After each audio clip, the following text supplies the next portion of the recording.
지켜야 합니까? 오늘은 이렇게 쓰여 있고요. 주보에 보시면 주일은 어떻게 지켜야 합니까? 이렇게 써 있어요. 혹시 보실 수 있으시면 한번 읽어주세요. 시작. 예배를 드리고 선한 일을 하면서 거룩하게 지켜야 합니다. 주일을 거룩하게 지키는 방법은 무엇입니까? 먼저 육신의 모든 사업을 정돈하고 평소에 미리 준비해야 합니다. 찬송은 어떻게 불러야 합니까? 정돈된 마음으로 곡조에 맞게 불러야 합니다. 곡조에 안 맞아도 괜찮아요. 왜냐하면 이 가사가 기도예요. 우리가 그냥 부르면서 노래 부르면서 하는 건데 다 알 수는 없죠. 근데 찬양을 열심히 부르시라는 얘기입니다. 네. 예배를 주일을 평소에 준비해야 된다. 그 얘기는 삶이 예배가 되면 굳이 주일을 막 예배 드리러 간다고 이렇게 안 하셔도 이미 준비가 돼 있는 거나 마찬가지겠죠. 그래서 삶이 예배다라고 생각하시면 맞습니다. 주일은 어떻게 지켜야 합니까? 어제까지 막 싸우고 오늘은 선하게 거룩하게 지키는 거예요. 근데 이 모든 거를 합해서 보면 선하게 살고 지킬 거 지키고 또 사업의 정돈, 육신의 모든 정리 이런 것들을 평소에 하는 거죠. 그래서 주일은 오셔가지고요 찬양만 하시면 돼요. 결론은 그래서 찬양하고 기도하고 이렇게 하시면 그게 맞습니다. 네.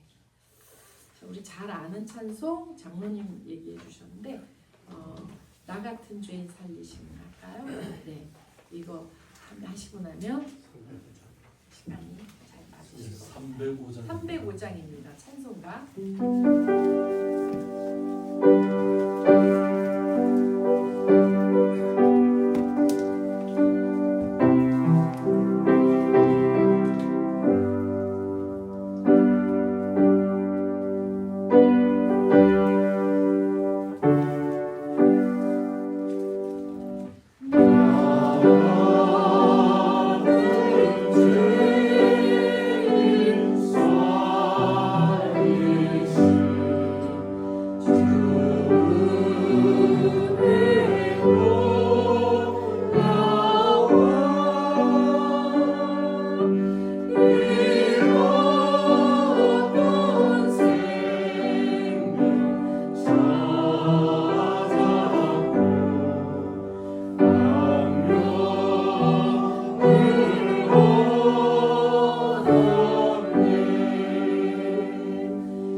다 같이 또 드리시겠습니다.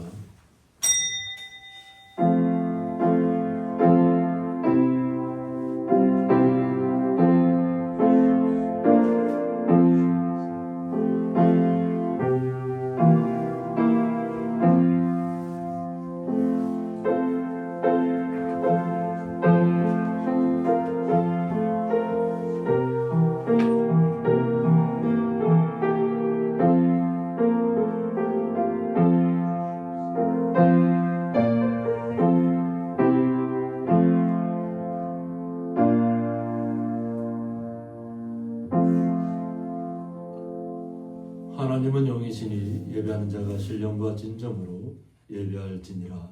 아멘.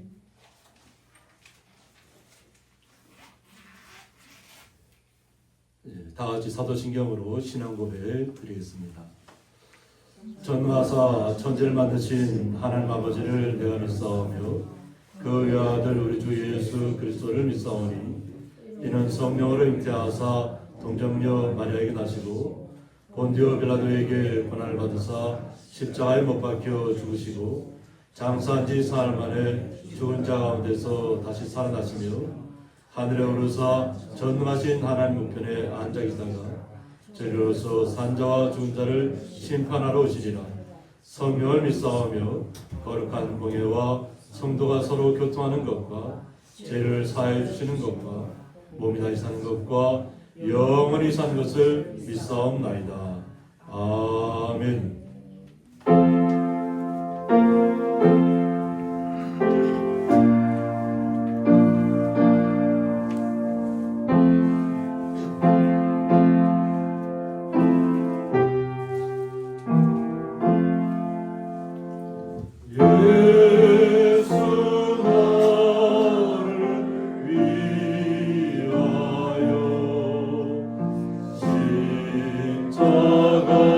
십자가를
교동문 129번 종려 주일입니다.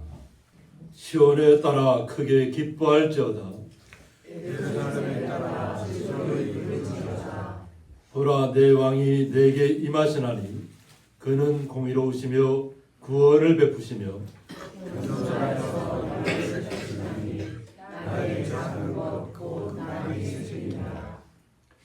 내가 에브라임의 병거와 예루살렘의 말을 끊겠고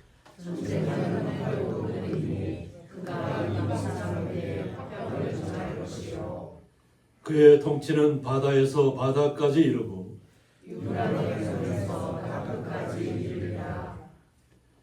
앞에서 가고 뒤에서 따르는 무리가 소리 높여 이르되 네, 다 같이 읽겠습니다.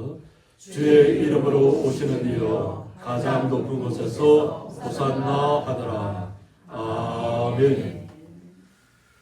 네, 엄순덕 고사님 저희들 대표하여서 기도 인도해 주시겠습니다. 하나님은 영이시니 예배하는 자가 영과 진리로 예배할지니라.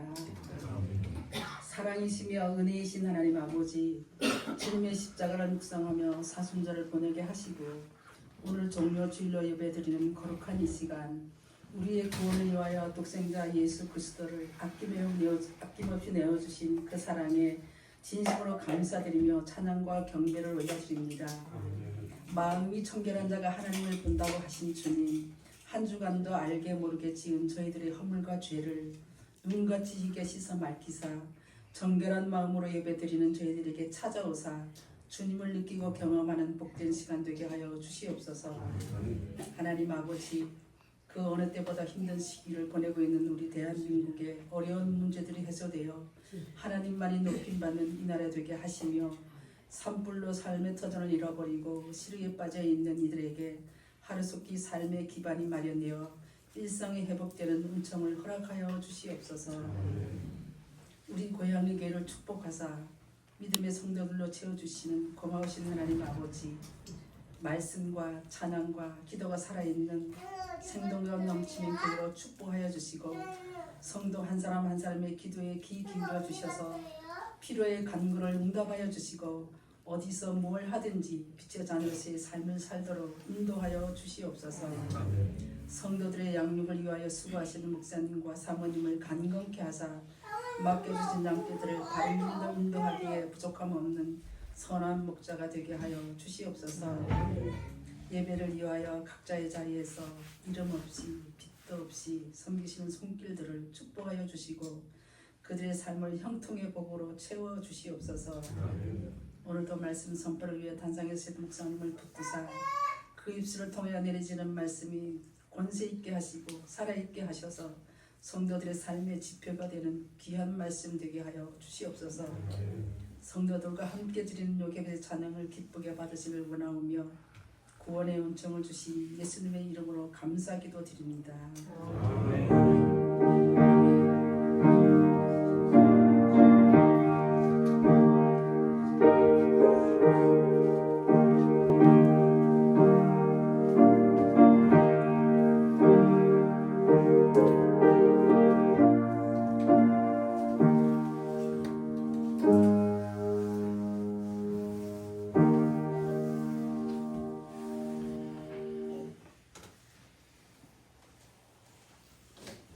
성경 말씀은 신약성경 마태복음 24장 3절부터 8절까지 함께 읽도록 하겠습니다.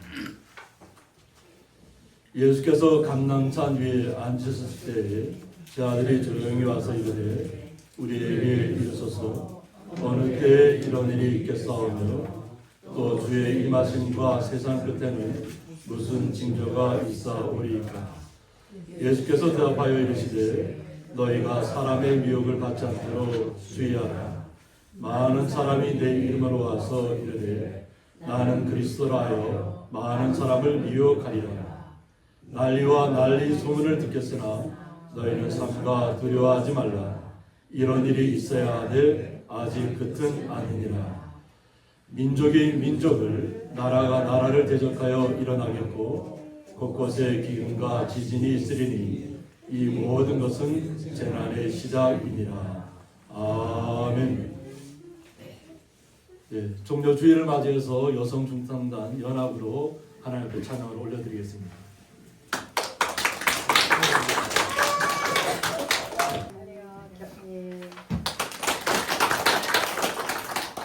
이 아름다운 옷을 제공해 주신 우리 사모님께 먼저 감사드리고요. 오늘 연합 요괴별 찬양으로 이렇게 찬양을 드리는데 우리 두 분 권사님께서 우리 이제 그때는 좀 권사 성도님이 좀 안 계신 상황에서 걱정을 많이 했는데 연합의 모습을 또 하나님께 영광 돌리게 해서 너무너무 감사합니다. 함께 우리 권사님들께서 이렇게 도와주셔서 저희가 이렇게 또 찬양을 드리고요.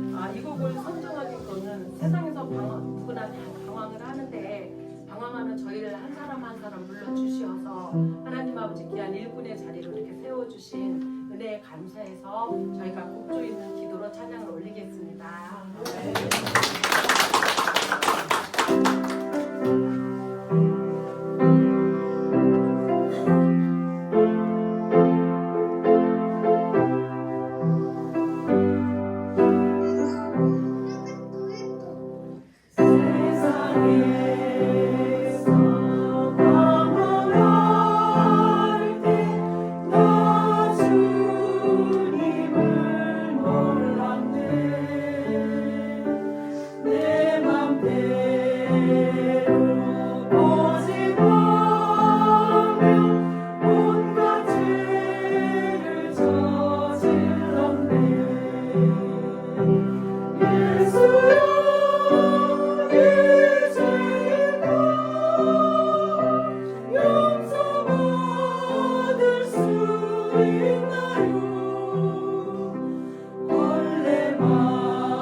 드려진 예물을 위해서 봉헌기도 올려드리겠습니다. 하나님 아버지 감사합니다. 주님께서 저희들에게 구원을 베푸시기 위해서 이 땅에 오신 종료주의를 맞이해서 주의 거룩한 성도들이 찬양으로 주님 앞에 영광 올려드리며 저희들의 마음과 정성을 모두어서 11주와 각종 감사 예물을 올려드렸습니다. 이 올려진 모든 예물들 주님 온전히 흠양하여 주옵시고 사랑하는 주의 성도들 마음속에 주님을 향한 구원의 기쁨과 사랑과 은혜가 흘러 넘쳐서 날마다 그 삶 속에서 주님의 영광을 드러내는 귀한 일들에 날마다 서 있을 수 있도록 복의 복을 더하여 주옵소서. 그 사랑의 주님에 감사하며 예수님의 이름으로 기도드리옵나이다. 아멘. 주님의 이름으로 환영합니다. 종려 주일을 맞이해서 또 이렇게 귀한 성도님 모습 뵙게 돼서 너무 감사합니다. 오늘 말씀의 제목은 재난의 시작, 이런 말씀 제목 가지고 함께 말씀을 나누고자 합니다. 종려 주일을 맞았는데 제목은 재난의 시작입니다. 그래서 예수님께서 오셔서 어떤 마음으로 이 뜻을 이야기했을까 하는 것을 오늘 말씀을 통해서 한번 알아보고자 합니다.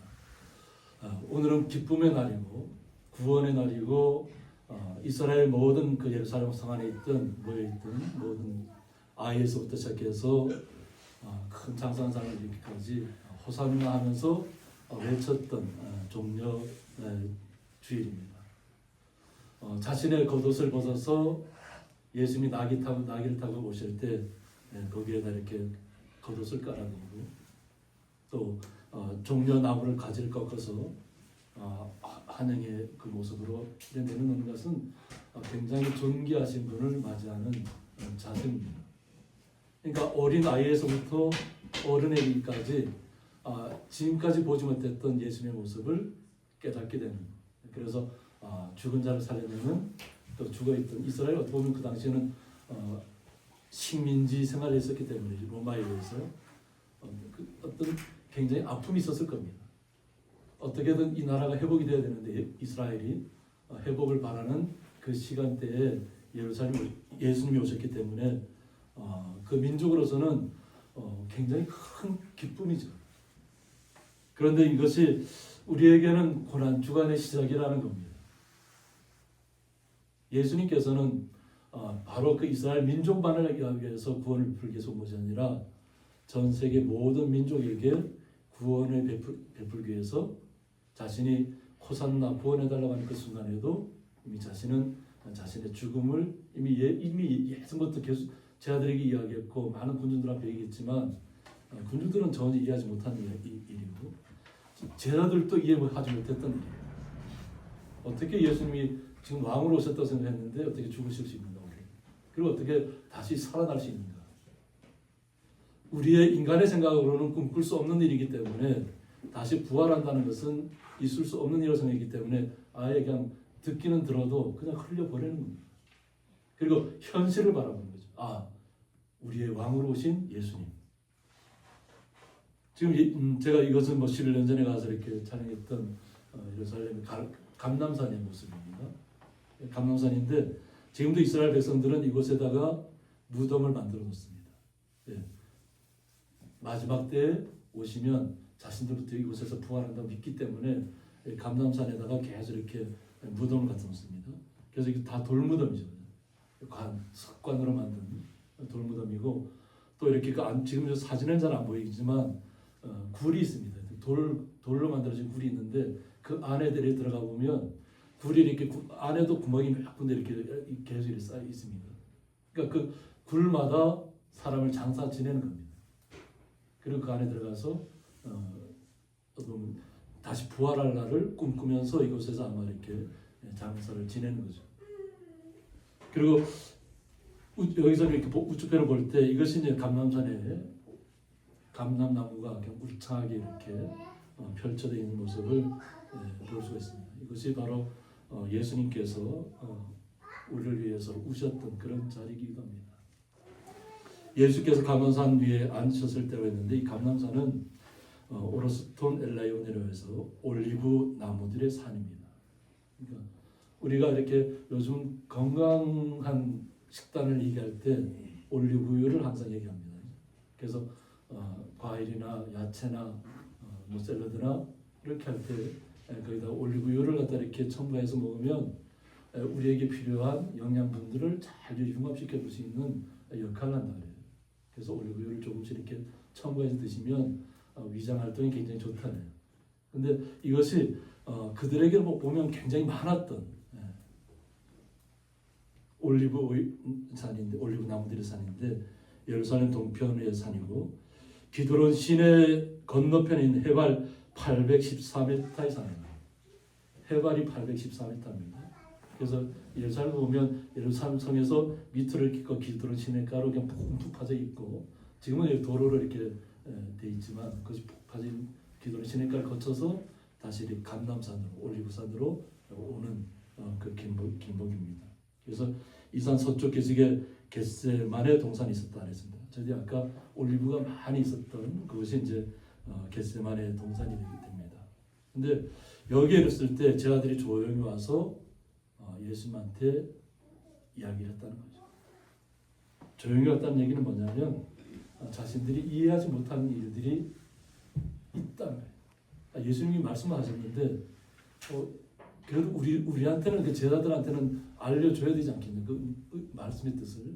그런 것인데, 이것은 마태복음 26장 39절에 있는 말씀을 예수님께서 겟세마네 동산에서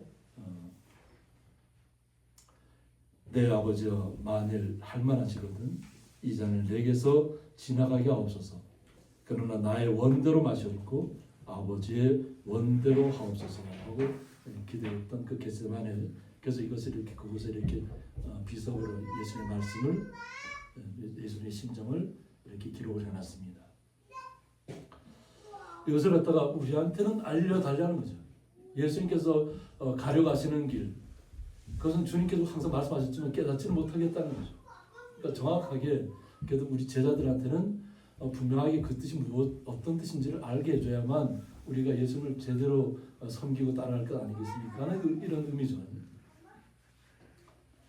어느 때 이런 일이 있겠사오며 또 주의 임하심과 세상 끝에는 무슨 징조가 있사오리까 하였습니다.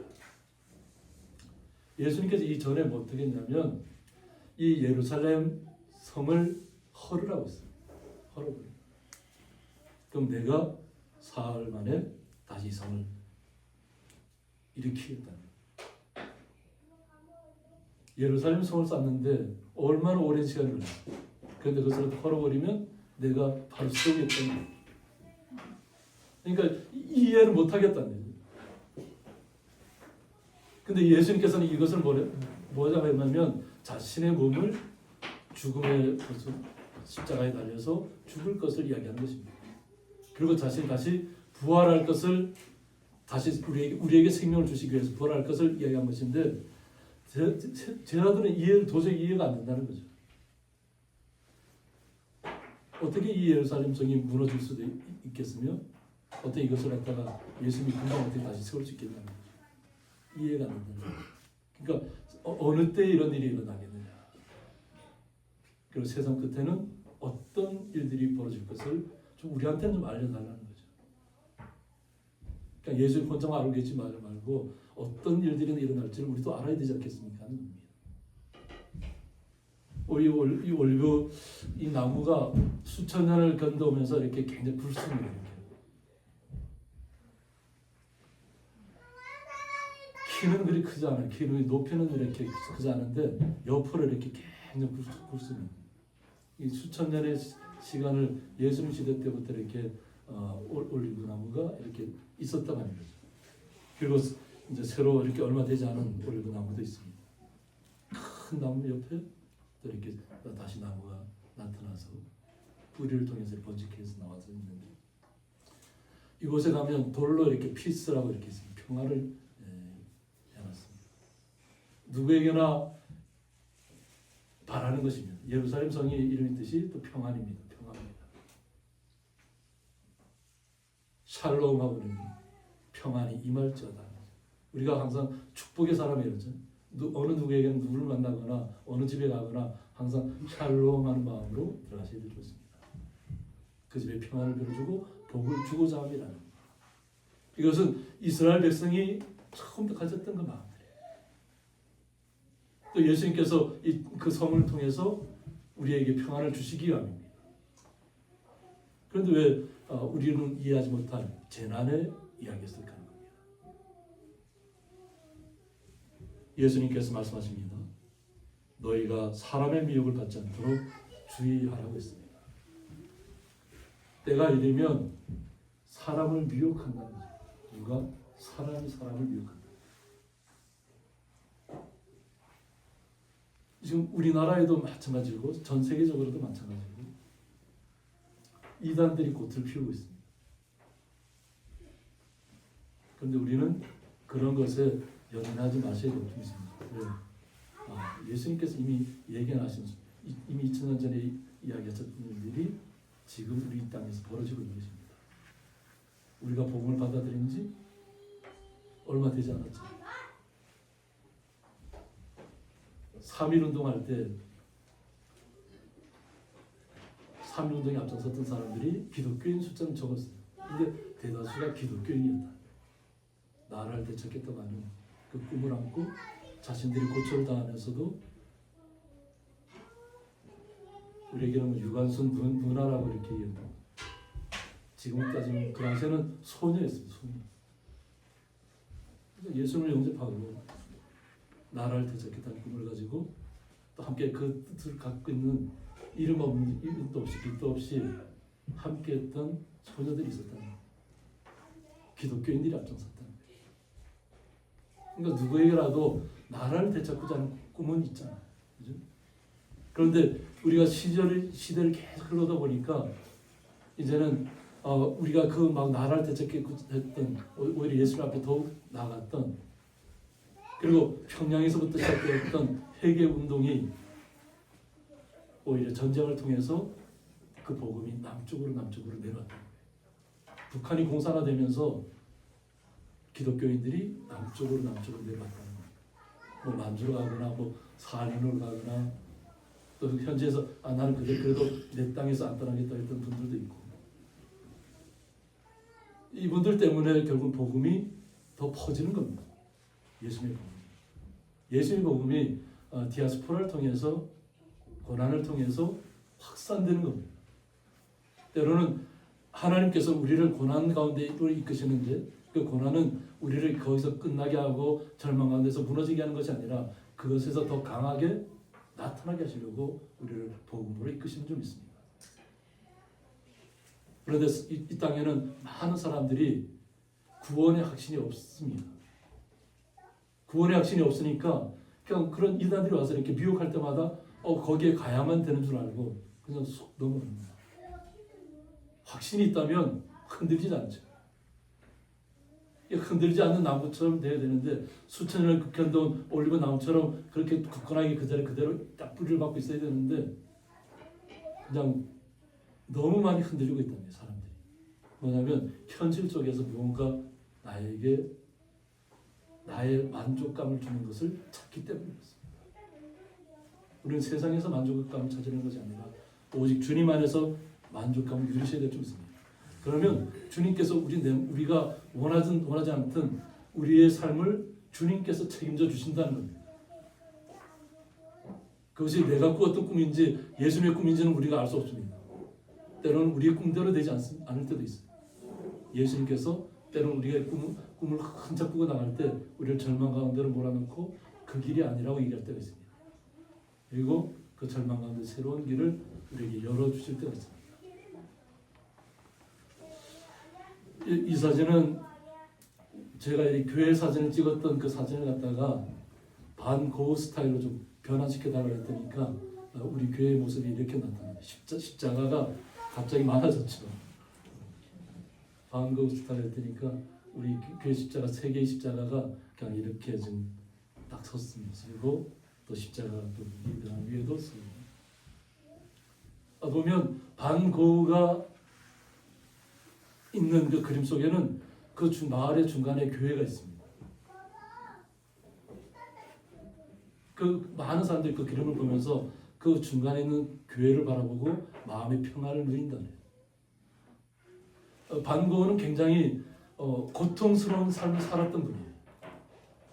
그림을 그리면서도 그 당시에는 아무도 알아주지 않았어요.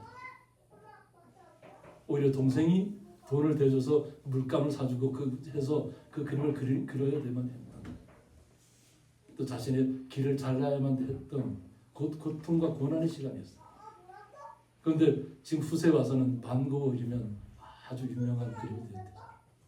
값어치가 우리의 상상을 뛰어넘는 값어치로 나타나고 있어요. 때로는 번뇌가 있고 고통이 있고 슬픔이 있습니다. 그러나 그 안에서 우리는 주님의 사랑을 바라봐야 될 줄 믿습니다.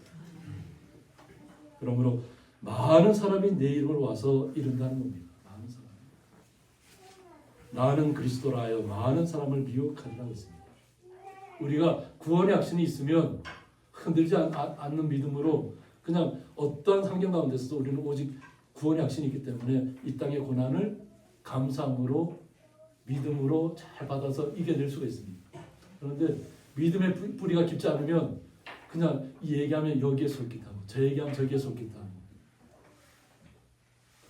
이것이 사람의 마음에 뿌리가 없기 때문에 뿌리가 깊이 박히지 않습니다. 이것이 예수님께서 미리 다 말씀하셨다는 거예요. 수천 년 전에 이미 앞으로 이러한 일들이 벌어질 것이다 하는 겁니다. 또 우리가 또 이런 때로는 바라지 않는 일들이죠. 바라지 않는 일들인데 난리와 난리 소문을 듣겠다고 합니다. 세계 곳곳에서 난리가 계속 난다는 겁니다. 전쟁의 고통이든지 기근의 고통이든지 우리가 알 수 없는 재난들이 너무나도 많이 오고 있습니다. 오늘 아침에도 지금도 이렇게 눈이 내리고 있네요. 지금도 눈이 사 내리고 있는데 종료주일 아침부터 새벽부터 계속 눈이 내리고 있습니다. 상승도에는 더 많이 쌓여있다고요. 상승도에는. 그러니까 우리가 한치 앞도 알 수가 없고 날씨가 변하는 것도 우리가 오늘 아침에 다 인사하면서 다시 겨울이 왔습니다 하고 인사를 했는데 우리는 세상 일을 알 수가 없어요. 어떤 일들이 일어날지 우리는 알 수 없습니다. 우리는 감사해야 돼요. 왜 감사해요? 태풍이 왔나요 지금? 태풍이 안 왔어요? 안 왔는데 중국 쪽에는 중국의 상하이라든가 베이징이라든가 이런데 강풍이 얼마나 세게 불었는지 그냥 건물도 날려버리고 그냥 아파트에 있는 베란다에 있는 큰 창문들도 다 깨져버리고 그냥 사람들이 유리창이 깨지니까 그곳에 가까이 가서 막 소리 지르면서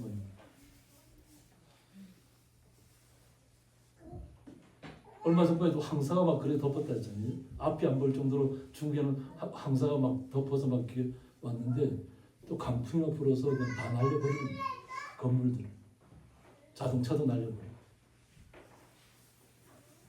세계 곳곳에서 들려오는 소리가 우리나라도 서울 도심에서 그렇잖아요. 계속 그건 어떤 공사하는 과정 속에서 그럴 수도 있겠지만 땅꺼짐이 계속 일어나고 있잖아요. 갑자기 차가 달리다가 차가 갑자기 빠져버리고 그래서 싱크홀을 조심해야 되겠더라고요. 서울 도시에 사는 분들 어디에서 나타날지 알지 못한다. 발표를 하지 않는다는 거예요. 왜냐하면 발표하면 사람들이 다 놀랄까 봐. 곳곳에 이렇게 서울 전역에 워낙 지하로 많은 또 상하수도관이 지나가고 또 누수가 되면 다 휩쓸어 버리는 거예요. 그러나 오늘 예수님께서 뭐라고 말씀해요? 너희는 삼가 두려워하지 말라고 이야기해요. 세상에서 어떤 일들이 벌어질지는 우리가 어느 정도 예측은 하겠죠. 이런 일이 있겠구나.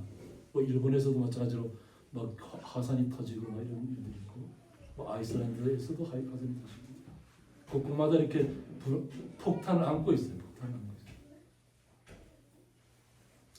그런데 우리에게는 뭐라고 하냐면 두려워하지 말라는 거예요. 두려워하지 말라. 예수님의 구원을 믿음의 확신을 갖고 있는 사람들은 두려워할 이유가 전혀 없다는 거예요.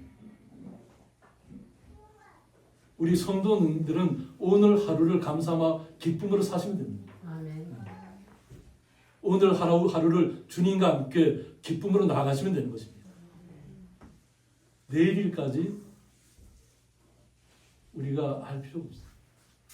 계획은 우리가 하지만은 내일이 다가왔어요. 내일이 다가오면 내일에 어떤 일이 일어난다고 해요? 그럼 그건 내일한테 물어보라는 거예요.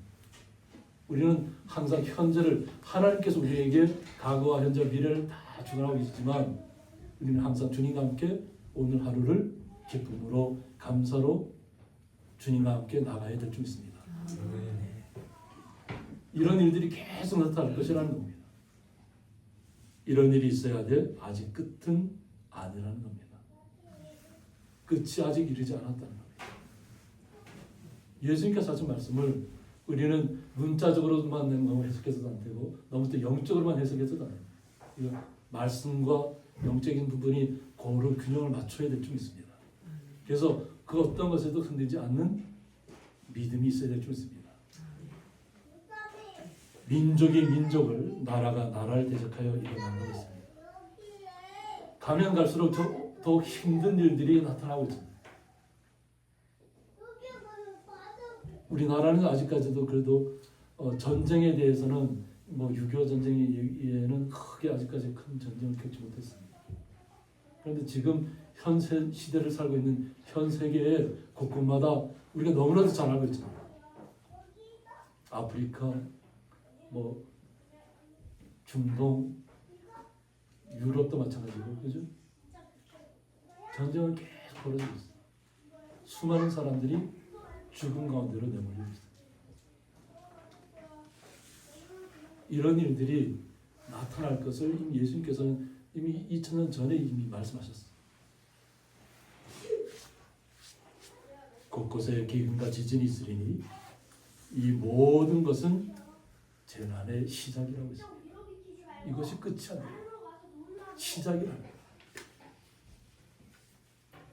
그런데 이 재난의 시작을 우리가 그냥 공포, 무서움으로 이렇게 받아들이면 안 되는 줄 믿습니다. 이 재난의 시작은 아르케오디노니라고 해서 문자적으로는 출산의 고통의 시작을 얘기합니다. 남자들은 알 수 없는, 그죠? 이 어머니들이 알 수 있는 출산의 고통. 우리 남자들은 거기에 대해서 뭐라고 할 말이 없습니다. 근데 그 고통을 이겨내야만 기쁨이 나타나잖아요. 산모의 기쁨은 아이가 출생했을 때, 그 아이의 울음소리를 들었을 때 그 모든 고통을 잊는 기쁨이 그때부터 시작된다. 그리고 성도들이 받는 고난의 이중성을 시사하는 말로, 고난은 메시아의 오심을 고대하면서 맞는 소망찬 고통이라는 뜻을 갖고 있습니다. 소망이 있는 고통이다. 모든 것이 그냥 이런 전쟁의 소용돌이 속에 끝나버리고 모든 것이 사라지는 시대를 살고 있다면 우리가 소망이 없겠죠. 그런데 이러한 일들은 반드시 있어야 하지만 우리에게는 두려움을 떨쳐내라고 예수님께서 말씀하고 있습니다. 고통으로 거기에 좌절하지 말라는 거죠. 그 고통을 이겨내야만 한다는 거예요.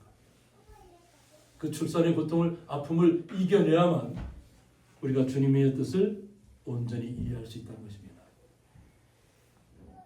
9절서부터 그때 사람들이 너희를 환난에 넘겨주겠으며 너희를 죽이리니 너희가 내 이름 때문에 모든 민족에게 미움을 받으리라고 했습니다. 모든 민족에게 미움을 받을 것을 얘기하고 있어요.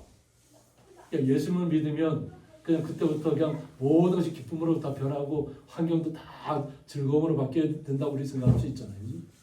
근데 그때부터 주님의 이름 때문에 모든 민족에게 미움을 받을 것이라는 거예요. 예수님을 구주로 믿는 소망찬 고통을 겪고 있는 세계 모든 민족을 향한 뜻인 줄 믿습니다. 그때 많은 사람이 실족하게 되어 서로 잡아주고 서로 미워하겠으며 라고 했습니다. 예수님의 말씀을 믿음의 구원의 뿌리가 확실히 바뀌지 않은 분들은 결국은 이러한 시대가 오면 서로 실족하게 된다는 거예요. 왜? 마음에 두려움이 찾아오고 예수님의 뜻을 알지 못했기 때문에 소망의 구원의 확신이 없으니까 그냥 시류에 따라서 그냥 흔들려 버리는 거예요. 서로 잡아주고 서로 미워한다는 거예요.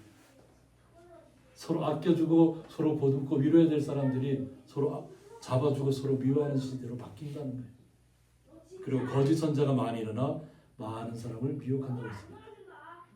가면 갈수록 이런 악한 시대를 겪으면 겪을수록 거짓 선자들이 많이 일어난다는 거예요. 예수님이 처음에는 내가 그리스도라고 했는데 이미 예수님이 이미 우리에게 오셨는데도 불구하고 또 이 잘못 이해하면 말씀 잘못 이해하면 자신이 그리스도라고 착각하는 경우가 생겨요. 예전에 저도 그런 경험을 했다고 말씀드렸잖아요. 말씀 읽다 보면 그것이 잘못 이해하면 자신이 그리스도라고 착각하게 하게 될 수 있는 말씀 속에서 은혜가 올 때 그렇습니다. 근데 그럴 때 우리가 주님의 말씀을 잘 받아들여서 오직 예수님만이 우리의 구주라는 것을 인정하셔야만 됩니다. 그래야 이단의 교주가 되지 않습니다. 근데 이단의 교주들은 결국은 나타난다는 거죠. 자신들이 그런 모습인 줄 알고. 근데 특징이 뭐냐면 이단의 교주들이 그 먼저 처음 생겼던 이단의 교주는 죽고 없고 때로는 어떤 교주는 이게 아니구나 하고 회개하고 돌아서 나갔는데 거기에서 배웠던 사람이 또 다음에 교주로 나타나서 계속 만들어가는 거죠. 저는 왜 자기 배웠잖아요. 그렇게 거짓을 배웠잖아요. 그리고 착각하는 거예요. 자신들이 이 삶이 영원할 줄 알고.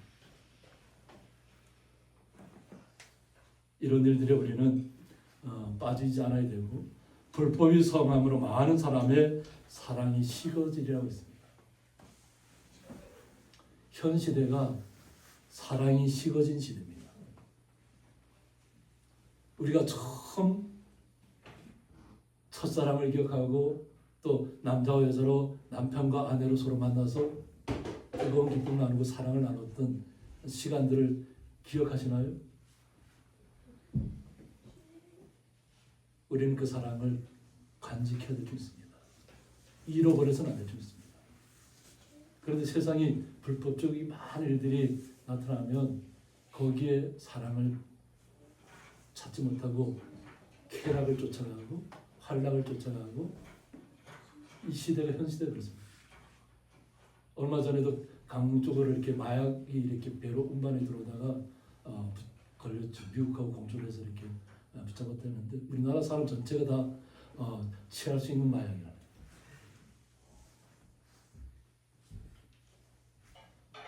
우리나라에도 지금 마약이 취한 사람들이 많이 있습니다. 워낙 값을 싸게 막 공급하니까 그것이 그래서 미국하고 중국의 어떤 그 다른 문제도 있겠지만 그 문제를 통해서 서로 아웅당하는 거예요. 너희들이 그 원료를 보냈다는 거예요.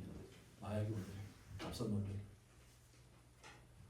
미국에는 그것이 마약이 합법화된 주가 있고 불법인 주가 있습니다. 요즘 그렇다 그래요. 뭐 태국이라든가 이런 데 나가면 잘 듣는 약이 있답니다. 그런데 그 약을 갖다가 잘 듣는 약이 있으니까 그 약을 사고 들어오라고 하는데 들어오다 세관에서 다 걸린답니다. 우리나라에서는 허용하지 않는 마약류가 거기에 약에 첨가되어 있다. 그래서 그 고통을 빨리 잊기 위해서 스스로 착각을 하는 거죠. 내가 나았다. 그러니까 우리 일상 속에 그런 일들이 들어와 있습니다. 우리는 진정한 사랑을 주님께로부터 옵니다. 그 주님의 사랑을 깨달아야만, 온전하게 깨달아야만 우리가 사랑의 눈으로 나의 남편과 나의 아내를 바라볼 수 있습니다. 그리고 주위 사람들을 기쁨의 눈으로, 주님께 주시는 사랑의 눈으로 바라볼 수 있습니다.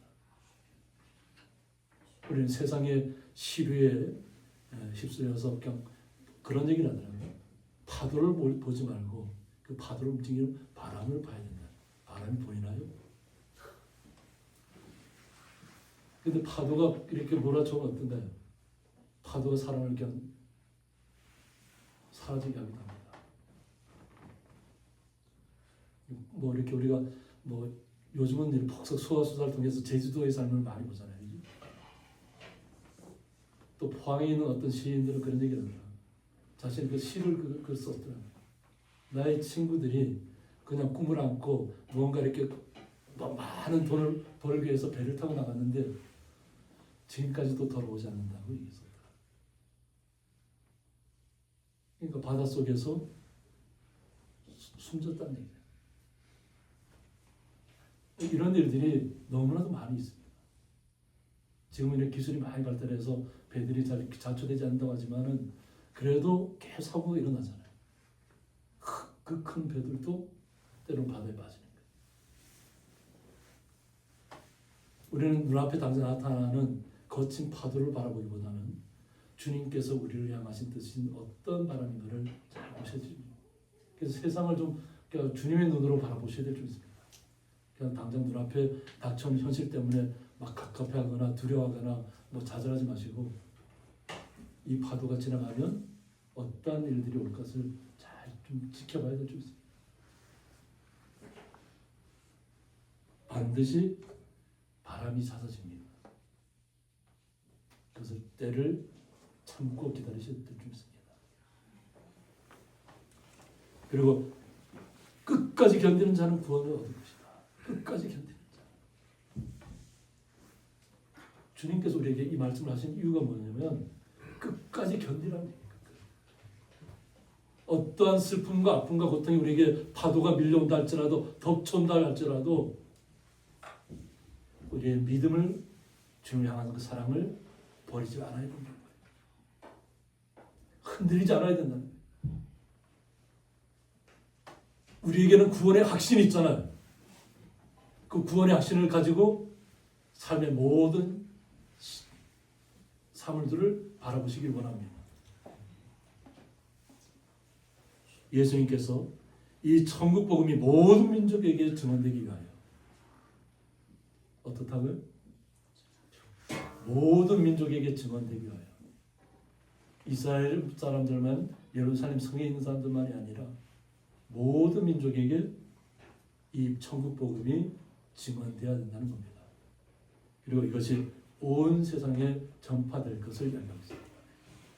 온 세상에 전파되어야만 그제야 끝이 오리라고 했습니다. 끝은 우리에게 구원입니다.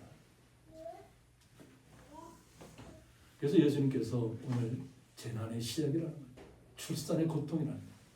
그 출산의 고통을 이겨내야만 기쁨이 찾아옵니다. 우리에게도 하나님의 나라를 소망하는 이 구원의 기쁨은 날마다 주님과 함께 동행하는 것밖에 없습니다. 재난의 시작은 우리에게 구원의 핵심으로 나타나야 될 줄 믿습니다. 그래서 세상을 보는 안목이 좀 넓어져서 세상 곳곳에 일어나는 일들 때문에 같이 위로하고 기도는 해줘야 되지만 아직은 끝이 아니라는 것을 우리가 이해하고 받아들이셔서 내 삶에 적용시키셔서 어떤 어려움에 처한 분들이 있다 할지라도 그분들을 오히려 우리가 위로할 수 있고 소망 가운데 이끌 수 있고 예수님의 사랑을 전파할 수 있는 자리에 우리 성도님들이 서 있기를 주님의 이름으로 축복합니다. 기도하겠습니다. 재난의 시작이라는 말씀을 통해서 구원의 확신으로 나아가기를 원합니다. 주님께서 원하셨던 것은 이 땅에 나타나는 현상들 때문에 좌절하고 쓰러지는 것이 아니라 오히려 더 예수님께서 하신 말씀대로 이루어지는 이 사실들로 인해서 우리에게 구원의 확신이 더욱더 넘쳐나게 해주셨고 날마다 주님과 함께 이 모든 시간들, 아픔들을 이겨낼 수 있도록 주께서 복의 복을 더하여 주옵소서. 그 놀라우신 주님의 사랑에 감사하며 예수님의 이름으로 기도드리옵나이다. 아멘. 교회 소식은 주보를 참조해 주시기 바랍니다. 그리고 다음 주일은 부활 주일입니다. 부활 주일에 기쁨을 잘 섬기시기를 원합니다.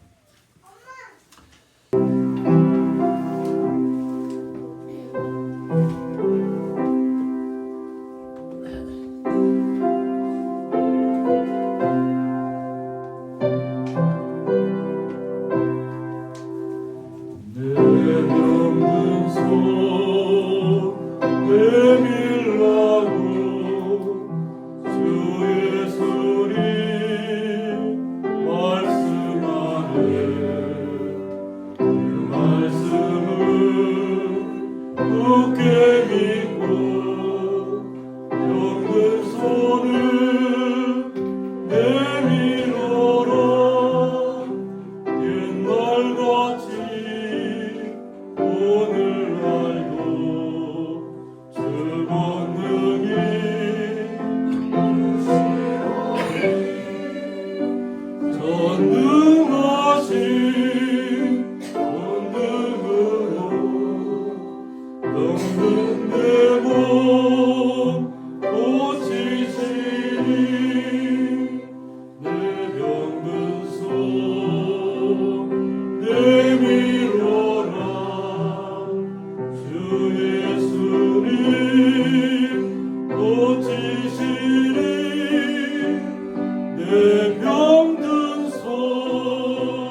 오늘날도 믿는 자는 그 능력을 보리로다.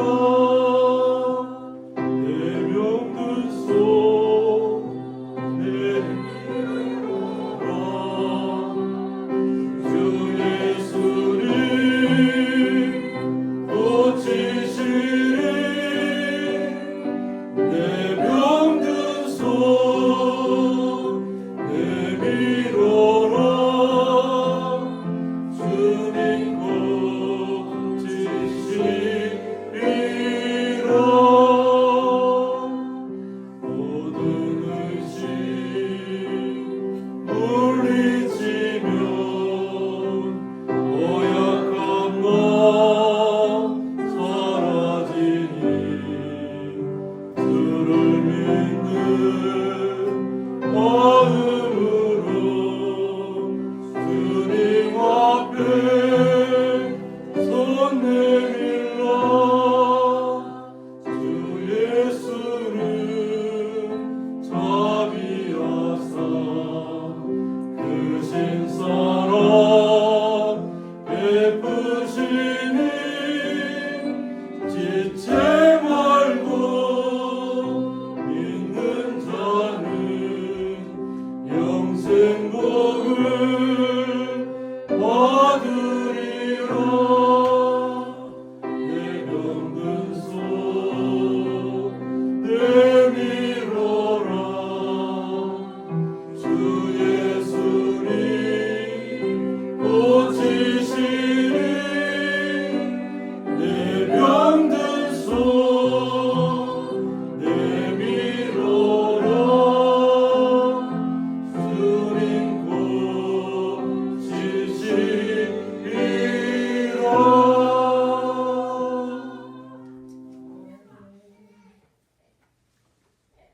이제는 주 예수 그리스도의 은혜와 하나님의 사랑과 성령의 감화 교통하심이